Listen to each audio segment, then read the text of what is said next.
You've been lied to. Every video, every article, every ranking list, they all put the Rottweiler and the Cane Corso in the same conversation, like they're equals, like choosing between them is just a matter of preference. They're not even close. And today, I'm going to show you exactly why, with real numbers, real history, and real facts that the dog world does not want you to know. Because the truth about these two breeds, it changes everything.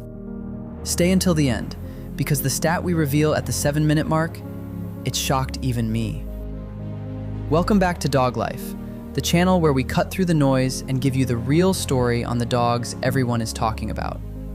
If you're new here, smash that subscribe button right now because you do not want to miss what's coming. Today we are going head-to-head, Rottweiler versus Cane Corso. Two of the most powerful, most misunderstood, and most debated dogs on the planet. We're talking origins, bite force, temperament, trainability, family life, and the one category where there is absolutely, positively not even close. Let's get into it. Let's start where every great debate should start, at the beginning. The Rottweiler, one of the oldest herding breeds on Earth. These dogs trace their roots back to ancient Rome. Yes, Rome, where they were used as drover dogs, marching alongside Roman legions across Europe, herding cattle that fed entire armies. When the Romans settled in the town of Rottweil, Germany, these dogs became the butcher's dog. They pulled carts, they guarded money pouches tied around their necks. Working class, purpose-built, bred for a job. The Cane Corso, also Roman, also ancient, but here's the difference. The Cane Corso wasn't driving cattle. The Cane Corso was going to war. These dogs were literally used in Roman warfare. They ran into battle wearing armor, with flaming buckets of oil strapped to their backs. Let that sink in. This was a war dog, a combat dog, a dog bred for one thing, to be unstoppable. Both Roman, both ancient, but one herded cattle and one fought in wars. That difference matters, and you're about to see why. Now let's talk about what everyone actually wants to know. How big are these dogs, and how powerful are they? The Rottweiler. Males typically weigh 95 to 135 pounds. They stand 24 to 27 inches at the shoulder, compact, dense, built like a tank. These dogs are pure muscle wrapped in a black and tan package. Bite force, approximately 328 pounds per square inch. For reference, that's enough force to break a human arm. Rotties are not small dogs. Do not be fooled. The Cane Corso. Males weigh 99 to 150 pounds, and some go beyond that. They stand 25 to 28 inches tall. But it's not just the numbers, it's the build. The Cane Corso has a massive, blocky head, a chest like a barrel, a jaw that was literally designed to clamp down and not let go. Bite force, up to 700 pounds per square inch. 700 psi. That is more than double the Rottweiler, more than a lion. Let that number sit with you. On raw physical power, the Cane Corso is not even close. Here's where it gets really interesting and really misunderstood. People hear Rottweiler and think dangerous. That is one of the biggest lies in the dog world. Rottweilers are famously loyal. They are affectionate with their family to an almost ridiculous degree. We're talking about a dog that will follow you from room to room, lean against your legs, and act like a 130-pound lapdog with the people they love. They are confident. They are calm. They assess situations rather than react to them. Properly raised Rottweilers are steady, stable, and deeply attached to their people. The Cane Corso is different, and this is what nobody tells you. The Cane Corso is not aloof.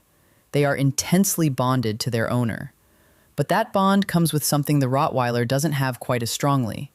A deep, ancient, hardwired instinct to protect. At all costs. Without hesitation. The Cane Corso reads threats differently. They are always watching, always calculating.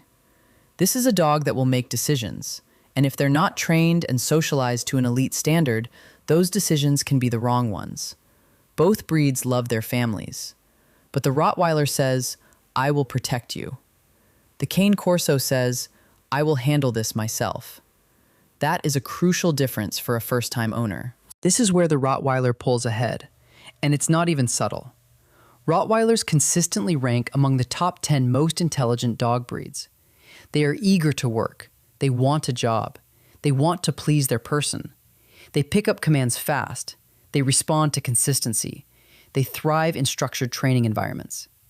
This is why Rotties are used as police dogs, service dogs, search and rescue dogs, and therapy dogs. They are trainable at a professional level, and that accessibility extends to experienced homeowners too. The Cane Corso? Intelligent, absolutely. But they have a streak of independence that the Rottweiler simply doesn't have. The Cane Corso thinks. They assess whether your command makes sense to them. They are not going to blindly follow someone they don't fully respect. Training a Cane Corso requires absolute consistency, experienced handling, and someone who understands dominant breeds. A weak or inconsistent owner is not a challenge for a Cane Corso. It's a problem. For first-time or intermediate owners, the Rottweiler is significantly more accessible. The Cane Corso demands mastery. Let's talk about something that every serious dog owner needs to hear: health and lifespan. Because both of these breeds come with real considerations, and the internet glosses over this almost entirely. The Rottweiler has a lifespan of 8 to 10 years. That's short, even for a large breed. They are prone to hip and elbow dysplasia. They have a higher than average rate of osteosarcoma. That's bone cancer. It's heartbreaking, and it's real. They are also prone to heart issues. Owning a Rottweiler means committing to regular vet checkups, joint supplements, and the very real possibility that you will lose this dog earlier than you want to. The Cane Corso has a similar lifespan, 9 to 12 years. They are also prone to hip dysplasia and bloat, which in large breeds can be life-threatening within hours if untreated. They are also prone to cherry eye and entropion, which are eye conditions that may require surgery. Their sheer size means their joints take significant stress over time. Neither breed is low maintenance health-wise. But both breeds are absolutely worth it if you go in with your eyes open. Okay, I promised you a stat at the 7-minute mark that would shock you. Here it is. When researchers study bite incident reports, they don't just look at how hard a dog can bite. They look at outcomes. And here is what the data actually shows about large guardian breeds. It is not the dog with the highest bite force that appears most in serious incident reports. It is the dog whose owner was unprepared for its temperament. Read that again. The most dangerous version of either of these dogs is not the dog, it's the mismatch. A Cane Corso placed with someone who has never owned a dominant breed. A Rottweiler raised without structure or socialization.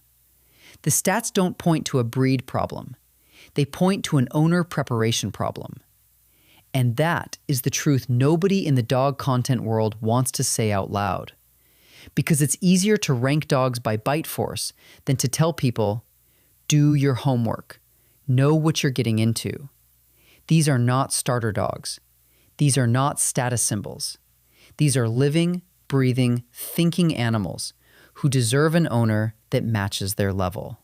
I said it. Someone had to. So after everything, origins, power, temperament, trainability, health, who wins? Here's the honest answer. It depends entirely on you. If you want a powerful, loyal, highly trainable dog that bonds deeply with your whole family, is accessible to experienced owners, and will work with you every step of the way, the Rottweiler is your dog. Full stop.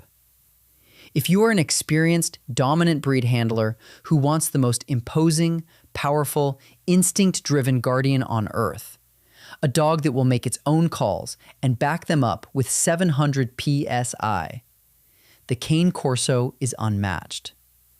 But it is not for the faint-hearted, and it is not for the unprepared. On raw power and ancient purpose, Cane Corso, not even close. On accessibility, trainability, and family integration, Rottweiler, not even close. Both dogs are extraordinary. Both deserve respect. And both deserve owners who take the time to understand exactly what they're bringing into their home. That's the truth about Rottweiler versus Cane Corso. The truth nobody else is saying. If this video gave you something to think about, do me a favor and hit that like button right now. It takes 1 second and it helps this channel more than you know. Subscribe if you haven't already. We drop breed comparisons, dog facts, and deep dives every single week. And comment below, Team Rottweiler or Team Cane Corso. I read every single one. Next video, we're going somewhere even more controversial. You don't want to miss it. I'll see you there.